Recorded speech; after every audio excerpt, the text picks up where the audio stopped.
کبھی کبھی انسان ایک راستے پر کسی اور کو ختم کرنے نکلتا ہے، لیکن واپس آتے ہوئے خود بدل چکا ہوتا ہے۔ مکہ، دوپہر کا وقت، گرمی اپنے عروج پر، اور ایک آدمی تیزی سے چل رہا ہے، ہاتھ میں تلوار، قدم سخت، فیصلہ ہو چکا ہے، لیکن دل ابھی بے چین۔ وہ آدمی ہے عمر بن الخطاب، اور آج تلوار کا رخ محمد رسول اللہ صلی اللہ علیہ وسلم کی طرف ہے۔ عمر ابھی راستے میں ہی تھے کہ نعیم بن عبداللہ سامنے آ گئے۔ انہوں نے عمر کے چہرے کی سختی دیکھی اور فوراً پوچھا، عمر کہاں جا رہے ہو؟ عمر نے جواب دیا، محمد کو قتل کرنے۔ نعیم چند لمحے انہیں دیکھتے رہے، پھر آہستہ بولے، عمر محمد کو قتل کر کے بنو ہاشم اور بنو زہرہ سے کیسے بچو گے؟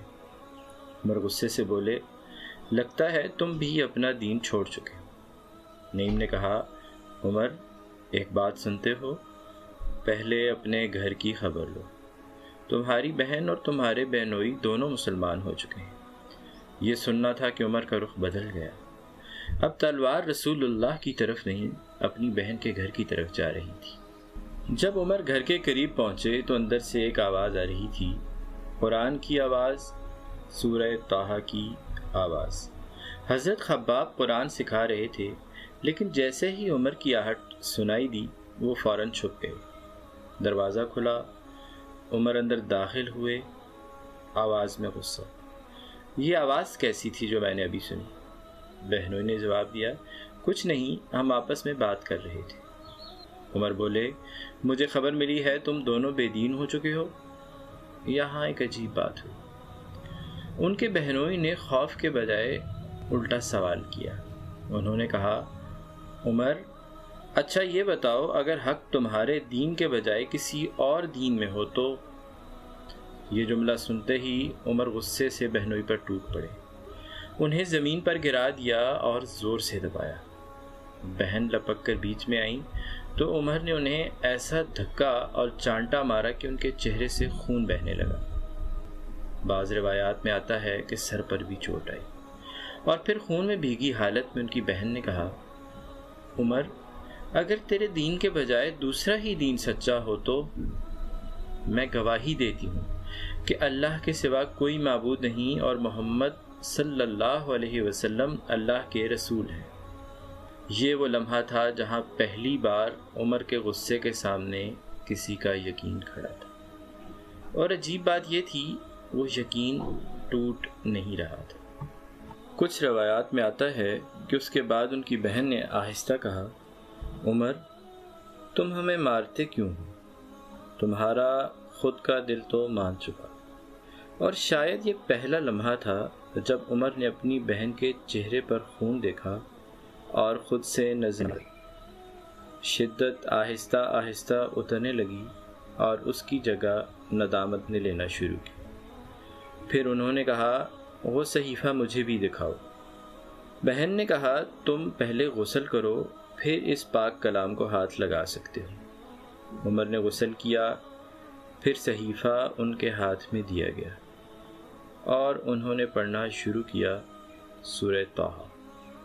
ما انزلنا علیک القرآن لتشقی، ہم نے یہ قرآن اس لیے نہیں اتارا کہ تم مشقت میں پڑ جاؤ۔ صرف ایک جملہ، اور عمر رک گئے۔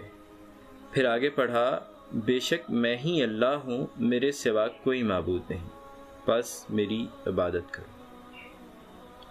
یہاں کوئی فلسفہ نہیں تھا، کوئی مناظرہ نہیں تھا، کوئی لمبی بحث نہیں، صرف قرآن تھا اور ایک دل جو پہلی بار خاموش ہو کر سن رہا تھا۔ کبھی کبھی انسان کو نئی دلیل نہیں چاہیے ہوتی، صرف کوئی ایسا سچ چاہیے ہوتا ہے جو سیدھا دل میں اتر جائے۔ یہ وہ لمحہ تھا جہاں عمر بدلنا شروع ہو چکے تھے۔ نہ آسمان سے کوئی آواز آئی، نہ کوئی ظاہری معجزہ ہوا، صرف قرآن اور ایک آدمی جو اندر سے جھوٹا نہیں تھا۔ پھر عمر نے تلوار رکھ دی اور کہا، مجھے محمد کے پاس لے چلو صلی اللہ علیہ وسلم۔ عمر تلوار حمائل کیے دار ارقم کے دروازے پر پہنچے۔ دروازے پر دستک ہوئی۔ ایک صحابی نے دروازے کی درز سے دیکھا تو گھبرا کر واپس آئے۔ یا رسول اللہ، عمر بن الخطاب ہیں اور تلوار ساتھ۔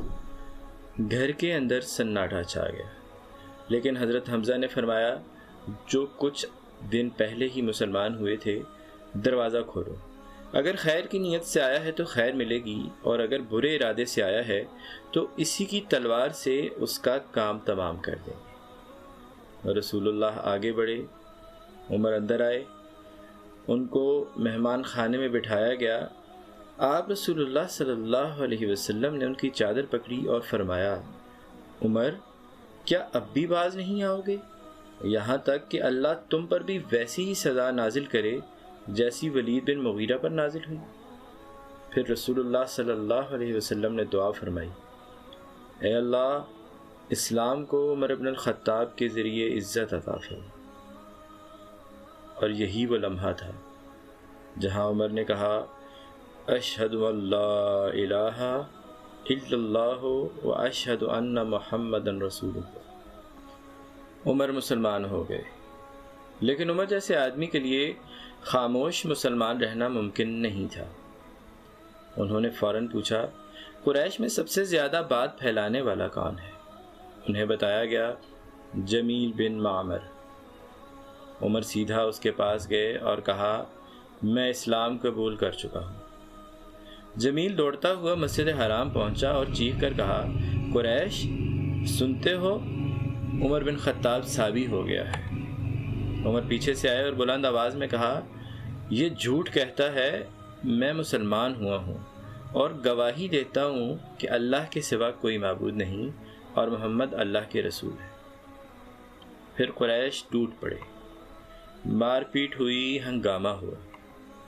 لیکن اس دن ایک نئی چیز پیدا ہو چکی تھی، جرت، مقابلہ اور برابری۔ حضرت عبداللہ بن مسعود فرماتے ہیں، ہم عمر کے اسلام سے پہلے کعبہ میں کھل کر نماز نہیں پڑھ سکتے تھے۔ پھر عمر مسلمان ہوئے اور ہم نے پہلی بار اعلان کے ساتھ نماز پڑھی۔ بعد میں عمر نے رسول اللہ صلی اللہ علیہ وسلم سے پوچھا، کیا ہم حق پر نہیں ہیں، خواہ زندہ رہیں یا مر جائیں؟ آپ صلی اللہ علیہ وسلم نے فرمایا، کیوں نہیں؟ عمر نے کہا، پھر چھپنا کیسا؟ اور پھر دو صفیں بنی، ایک میں حمزہ تھے اور ایک میں عمر، اور پہلی بار مسلمان کھل کر مسجد حرام کی طرف چلے۔ آج کی پوری قسط میں ہم نے کیا دیکھا؟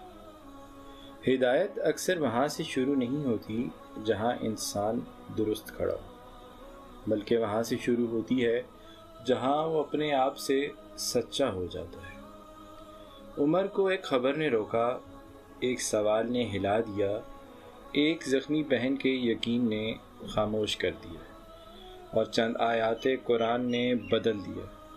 غور کریں، اس پورے سفر میں معجزہ تلوار کا نہیں تھا، معجزہ دل کا تھا۔ وہ دل جو یہ ماننے پہ تیار ہو گیا کہ اگر حق میرے خلاف ہو تب بھی حق حق ہی رہے گا۔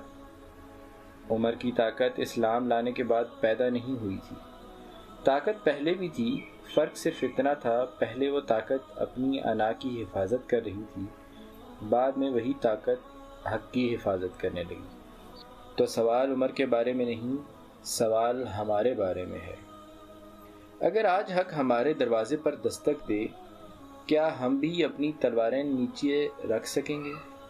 اور شاید ہماری تلواریں لوہے کی نہیں ہوتی، وہ ہماری انا کی ہوتی ہیں، ہماری ضد ہوتی ہے، اپنے آپ کو درست مان لینے کی عادت ہوتی ہے۔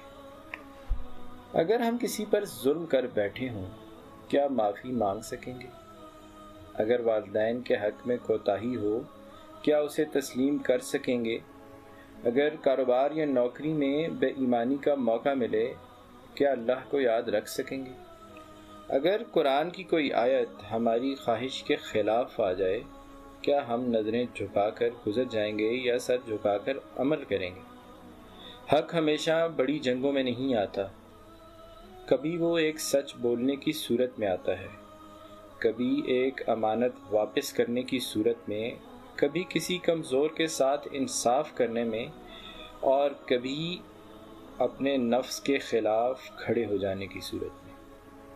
اور شاید اصل سوال یہی ہے، جب حق ہمارے سامنے آئے کیا ہم بھی عمر کی طرح بدلنے کا حوصلہ رکھیں گے؟ عمر کا سفر یہاں ختم نہیں ہوا، اصل امتحان ابھی شروع ہونا ہے، کیونکہ ایمان لانا اور ایمان پر قائم رہنا دو الگ امتحان ہیں۔ اگلی قسط میں وہ عمر جن کی ایک مزید کہانی جو ابھی تک بہت کم سنائی گئی، ایک بوڑھی عورت اور وہ سوال جس نے عمر کو رلا دیا۔ اللہ ہمیں دین کو سمجھنے اور اس پر عمل کرنے کی توفیق عطا کرے۔ السلام علیکم۔